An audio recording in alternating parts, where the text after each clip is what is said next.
Downey. Hear, hear. Thank you, Madam Deputy Speaker. A pile of dark brown mud next to a hole in the ground, a hole framed by planks of wood covered tightly in smooth, matte black sheeting. 4 rough wooden handles jammed in as the mud hardens around them with invisible silver shovels buried beneath. A pile of mud and 4 shovels in the sharp, harsh, dry cold of Lviv. Madam Deputy Speaker, that is the image I've had in my mind for every waking minute of every day since Saturday morning. It is the picture of a newly dug grave in the Cemetery of Heroes in Lviv, Ukraine, as mentioned earlier on by my honourable friend for Southend West and Lee. For me, this image encapsulated the 4-day trip which myself and other MPs from across this House returned earlier on this week. It may sound an unusual thing to say, but this graveside was not simply one of sorrow, nor just of pride, nor just of memory. It was one of defiance, it was one of resolve.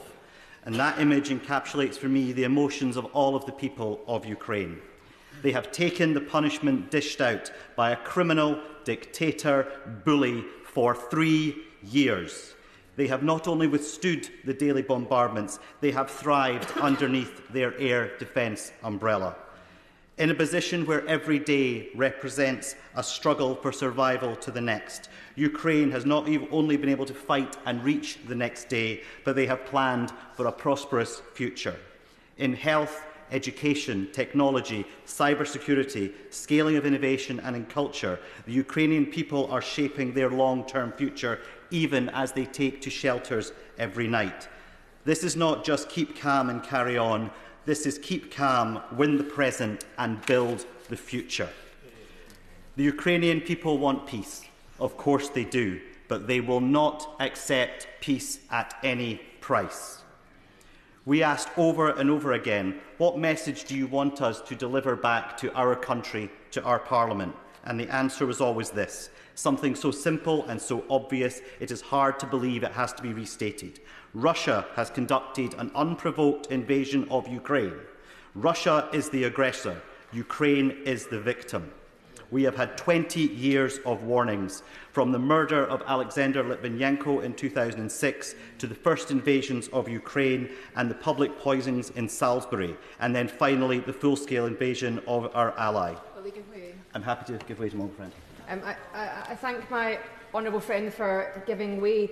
And I wonder if he agrees with me that it is exactly because of Putin and Russia's past behaviour and seeming to sign up to agreements and then not doing so that security guarantees for Ukraine in the future are so important.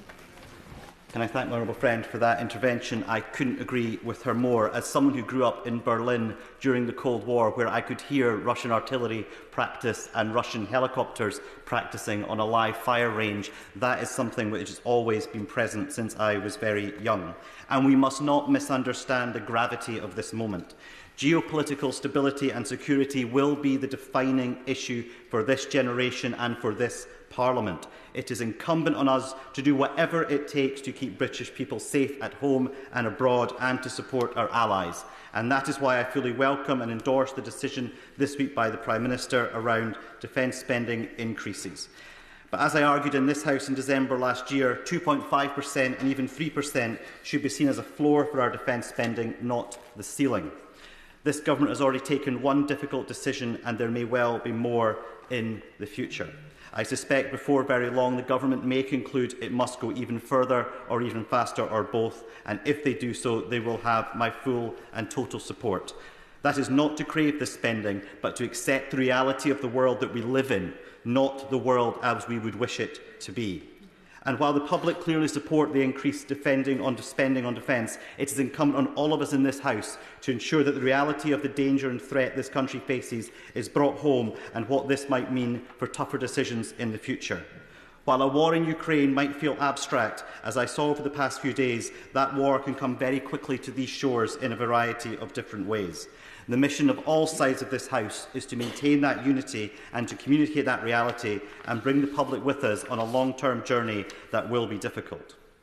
With the 100-year partnership agreement signed by this government, we have the foundation for a long-term relationship with a country with whom we share so much and with whom we are standing shoulder to shoulder. And on that foundation, we can build a lasting peace. I want to end, Madam Deputy Speaker, with a quote by JFK. In the same speech in which he called for peace not merely in our time but for all time, he said, "There is no single simple key to peace, no grand or magic formula. Genuine peace must be the product of many nations and the sum of many acts."